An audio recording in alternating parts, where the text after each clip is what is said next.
In today's video, I am going to teach you how to use Monday.com for sales pipeline tracking. To get started, you will create a new board using a template. In Monday.com, click the plus icon to add something new. Then choose the option to select from templates. In the template search, type Sales Pipeline and pick the Sales Pipeline template that best matches your process. Using a template saves time because it already includes a structure designed for managing deals, and you can adjust it later to fit your exact workflow. Once the board is created, set up your groups to match your pipeline stages. Groups work like sections on the board, so each group should represent a stage in your sales process, such as new leads, contacted, qualified, proposal sent, or closed. Keeping groups aligned to stages makes the board easier to scan and helps your team understand where every opportunity currently sits. Try to keep the stage names simple and consistent, especially if multiple people will update the pipeline.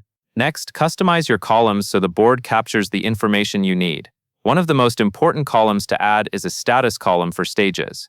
Even if your groups already represent stages, the status column gives you a quick, standardized way to mark progress and filter or sort items later. Set the status labels to reflect the same stages you use in your groups and keep the meanings clear so updates stay accurate. As you refine your pipeline, you can adjust labels to match how your team actually works. After that, switch to a Kanban view to make the pipeline more visual and easier to manage day to day. Click Add View, then select Kanban. In Kanban, each deal appears as a card, and you can drag and drop cards from one stage to the next as progress happens. This is helpful during sales meetings because you can move opportunities in real time while reviewing next actions. At this point, you can track your pipeline by updating deals as they move through stages, using the status column for quick clarity, and using the Kanban view to manage movement from one stage to another.